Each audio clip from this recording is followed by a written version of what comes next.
Charandas Prajapati study corner में आपका स्वागत है। भारत का संविधान विषय पर हम चर्चा करने के लिए आज पुनः उपस्थित हैं। सर्वप्रथम संविधान की उद्देशिका पर आते हैं। हम भारत के लोग भारत को एक संपूर्ण प्रभुत्व संपन्न समाजवादी धर्मनिरपेक्ष लोकतंत्रात्मक गणराज्य बनाने के लिए तथा उसके समस्त नागरिकों को सामाजिक, आर्थिक और राजनीतिक न्याय, विचार, अभिव्यक्ति, विश्वास, श्रद्धा और उपासना की स्वतंत्रता, प्रतिष्ठा, अवसर की समता प्राप्त कराने के लिए तथा उन सब में व्यक्ति की गरिमा और राष्ट्र की एकता और अखंडता सुनिश्चित करने वाली बंधुता बढ़ाने के लिए दृढ़ संकल्प होकर अपनी इस संविधान सभा में आज तारीख 26 नवंबर 1949 को एतद् द्वारा इस संविधान को अंगीकृत, अधिनियमित और आत्मार्पित करते हैं। तो आज का जो टॉपिक है वह हमारा है भाग 2, नागरिकता।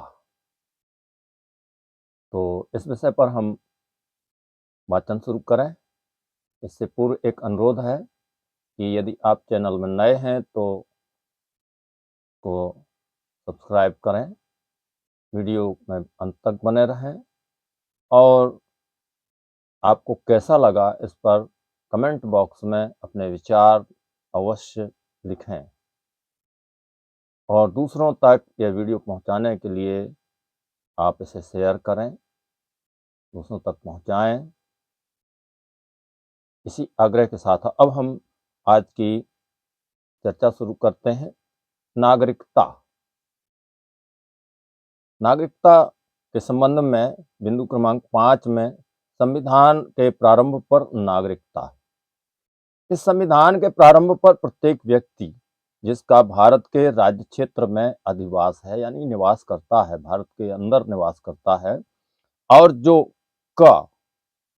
जो भारत के राज्य क्षेत्र में जन्मा था, भारत में ही जन्म हुआ है, उसके लिए भी, या जिसके माता या पिता में से कोई भारत के राज्य क्षेत्र में जन्मा था, जो ऐसे प्रारंभ से ठीक पहले कम से कम 5 वर्ष तक भारत के राज्य क्षेत्र में मामूली तौर से निवासी रहा है, भारत का नागरिक होगा। तो यह 3 प्रकार की बातें हमारे सामने आती हैं कि राज्य क्षेत्र में जिसका जन्म हुआ हो, भारत के अंदर जन्म हुआ हो जिसका, या जिसके माता पिता भारत के राज्य क्षेत्र में जन्मे थे, इनमें से कोई एक भी माता का जन्म हुआ हो या पिता का जन्म हुआ हो, जो ऐसे ठीक से इसके प्रारंभ से पहले कम से कम 5 वर्ष तक भारत के राज्य क्षेत्र में मामूली तौर से निवासी रहा है, वो भारत का नागरिक होगा। 6वां बिंदु है पाकिस्तान से भारत को प्रव्रजन करने वाले कुछ व्यक्तियों के नागरिकता के अधिकार, यानी पाकिस्तान से जो भारत आ गए हैं उनके बारे में स्पष्ट किया गया है। अनुच्छेद 5 जो अभी हम पढ़ चुके हैं, अनुच्छेद 5 में किसी बात के होते हुए भी कोई व्यक्ति जिसने ऐसे राज्य क्षेत्र से जो इस समय पाकिस्तान के अंतर्गत है, भारत के राज्य क्षेत्र को प्रव्रजन किया है, आ गए हैं, भारत में आ गए हैं, इस संविधान के प्रारंभ पर भारत का नागरिक समझा जाएगा। इसमें भी है बिंदु क्रमांक यदि वह अथवा उसके माता या पिता में से कोई अथवा उसके पितामह या पितामही, दादा दादी या मातामह या मातामही यानी नाना नानी हो सकते हैं, में से कोई मूल रूप से यथा अधिनियमित, जैसा भी अधिनियमित किया गया भारत शासन अधिनियम 1935 में परिभाषित भारत में जन्मा था। और इसमें 2 बिंदु हैं, जबकि वह व्यक्ति ऐसा है जिसने 19 जुलाई 1948 से पहले इस प्रकार प्रव्रजन किया है, तब यदि वह अपने प्रव्रजन की तारीख से भारत के राज्य क्षेत्र में मामूली तौर से निवासी रहा है। यानी 1948 से पहले जिसने प्रव्रजन किया और मामूली तौर पर भारत के राज्य क्षेत्र में निवास किया है, या दूसरी शर्त इसके लिए है जबकि वह व्यक्ति ऐसा है जिसने 19 जुलाई 1948 को या उसके बाद इस प्रकार प्रव्रजन किया है, तब यदि वह नागरिकता प्राप्ति के लिए भारत डोमिनियन की सरकार द्वारा विहित प्रारूप में और रीति से उसके द्वारा इस संविधान के प्रारंभ से पहले ऐसे अधिकारी को जिसे उस सरकार ने इस प्रयोजन के लिए नियुक्त किया है, आवेदन किए जाने पर उस अधिकारी द्वारा भारत का नागरिक रजिस्ट्रीकृत कर लिया गया है। परंतु यदि कोई व्यक्ति अपने आवेदन की तारीख से ठीक पहले कम से कम 6 मास भारत के राज्य क्षेत्र में निवासी नहीं रहा है, तो वह इस प्रकार रजिस्ट्रीकृत नहीं किया जाएगा। 7. पाकिस्तान को प्रव्रजन करने वाले कुछ व्यक्तियों के नागरिकता के अधिकार। अनुच्छेद 5 और अनुच्छेद 6 में किसी बात के होते हुए भी कोई व्यक्ति जिसने 1 मार्च 1947 के पश्चात यानी बाद में भारत के राज्य क्षेत्र से ऐसे राज्य क्षेत्र को जो इस समय पाकिस्तान के अंतर्गत है प्रव्रजन किया है, भारत का नागरिक नहीं समझा जाएगा। यानी 1947 के बाद जो कोई भारत की सीमा के बाहर चला गया है उसे भारत का नागरिक नहीं समझा जाएगा, पाकिस्तान जाने वालों को खासकर। परंतु इस अनुच्छेद में कोई भी बात ऐसे व्यक्ति को लागू नहीं होगी जो ऐसे राज्य क्षेत्र को जो इस समय पाकिस्तान के अंतर्गत है प्रव्रजन करने के पश्चात भारत के राज्य क्षेत्र को ऐसी अनुज्ञा के अधीन लौट आया है, वापस आ गया है, यदि जो पुनर्वास के लिए स्थायी रूप से लौटने के लिए तथा किसी विधि के प्राधिकार द्वारा या उसके अधीन दी गई है, और प्रत्येक ऐसे व्यक्ति के बारे में अनुच्छेद 6 के खंड खा के प्रयोजनों के लिए यह समझा जाएगा कि उसने भारत के राज्य क्षेत्र को 19 जुलाई 1948 के पश्चात प्रव्रजन किया है।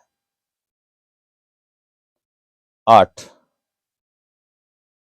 अनुच्छेद 8 है इसमें, भारत के बाहर रहने वाले भारतीय उद्भव के कुछ व्यक्तियों के नागरिकता के अधिकार।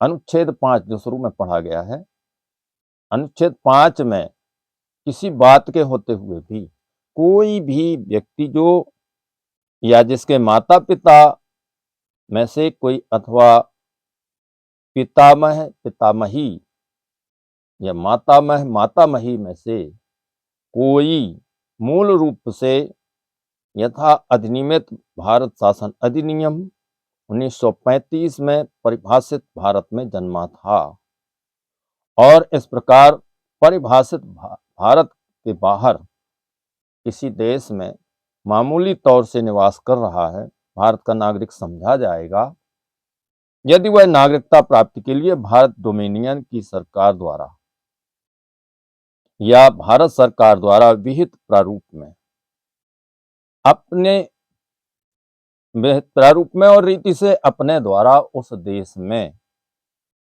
जहां वह तत्समय निवास कर रहा है, माने उस समय निवास कर रहा है, भारत के राजनयिक या काउंसिलीय प्रतिनिधि को इस संविधान के प्रारंभ से पहले या उसके पश्चात आवेदन किए जाने पर ऐसे राजनयिक या काउंसिलीय प्रतिनिधि द्वारा भारत का नागरिक रजिस्ट्रीकृत कर लिया गया है। अनुच्छेद 9, विदेशी राज्य की नागरिकता स्वेच्छा से अर्जित करने वाले व्यक्तियों का नागरिक न होना। यदि किसी व्यक्ति ने किसी विदेशी राज्य की नागरिकता स्वेच्छा से अर्जित कर ली, अपनी मर्जी से प्राप्त कर ली है, तो वह अनुच्छेद 5 के आधार पर भारत का नागरिक नहीं होगा।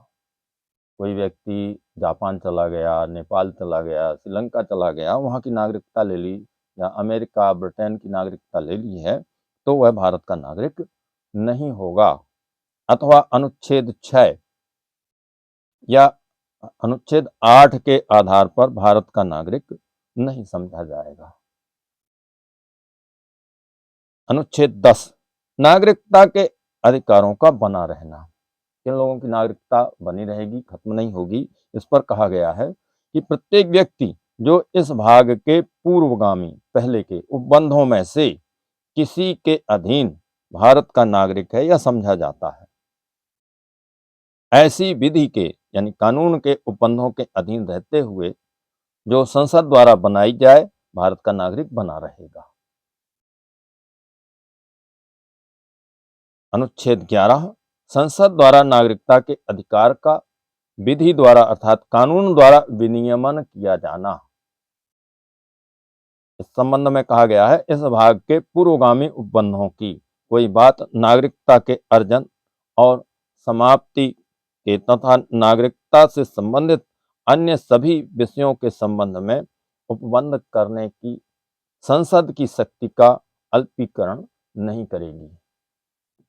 तो इस तरह से आज का जो टॉपिक है नागरिकता पर है और थोड़ा सा क्लिष्ट है। कुछ शब्दावली ऐसी आई है जैसे पितामह, पितामही, तो ये ग्रैंडफादर, ग्रैंडमदर हैं, और मातामह, मातामही भी वही होते हैं, नाना नानी कहते हैं हिंदी में। तो इस तरह से आज के नागरिकता संबंधी जो टॉपिक है इसमें अनुच्छेद क्रमांक 5 से लेकर अनुच्छेद क्रमांक 11 तक चर्चा की गई है। यदि कोई बात स्पष्ट समझ में नहीं आती है तो पुनः सुना जा सकता है, और संविधान की पुस्तक भी अपने पास रखना बेहतर होगा, क्योंकि यह बहुत ही उपयोगी पुस्तक है। प्रत्येक घर में संविधान होना चाहिए और प्रत्येक व्यक्ति को संविधान का ज्ञाता होना चाहिए। मैं तो बहुत से ऐसे लोगों को जानता हूँ जिनको एक एक शब्द, एक एक वाक्य संविधान का याद है। तो हमें भी बहुत अधिक ना हो सके तो हम इतना तो कम से कम कर सकते हैं कि उसकी जानकारी रखें, और एक पॉकेट बुक के रूप में भी संविधान आता है तो उसको भी रख सकते हैं अपने पास, और लगातार चिंतन मनन करना चाहिए। ये हमारे हक अधिकारों के लिए बहुत ही सजग करता है, और कोई हमें बरगला नहीं सकता, भ्रमित नहीं कर सकता, क्योंकि कानून की किताब हमारे हाथ में रहती है। हमें बार बार किसी एडवोकेट से या किसी संविधान विशेषज्ञ से, कानूनी विशेषज्ञ से सलाह लेने की आवश्यकता नहीं रहेगी। तो बहुत ही महत्वपूर्ण टॉपिक है। इसे बार बार वीडियो के रूप में सुना जा सकता है, क्योंकि पुस्तक नहीं रख सकते हैं तो हम इसे सुन सकते हैं। आशा है आपको वीडियो अच्छा लगा होगा। कमेंट बॉक्स में कमेंट अवश्य करिए। चैनल में यदि नए हैं तो चैनल को सब्सक्राइब कीजिए और दूसरों तक पहुंचाइए।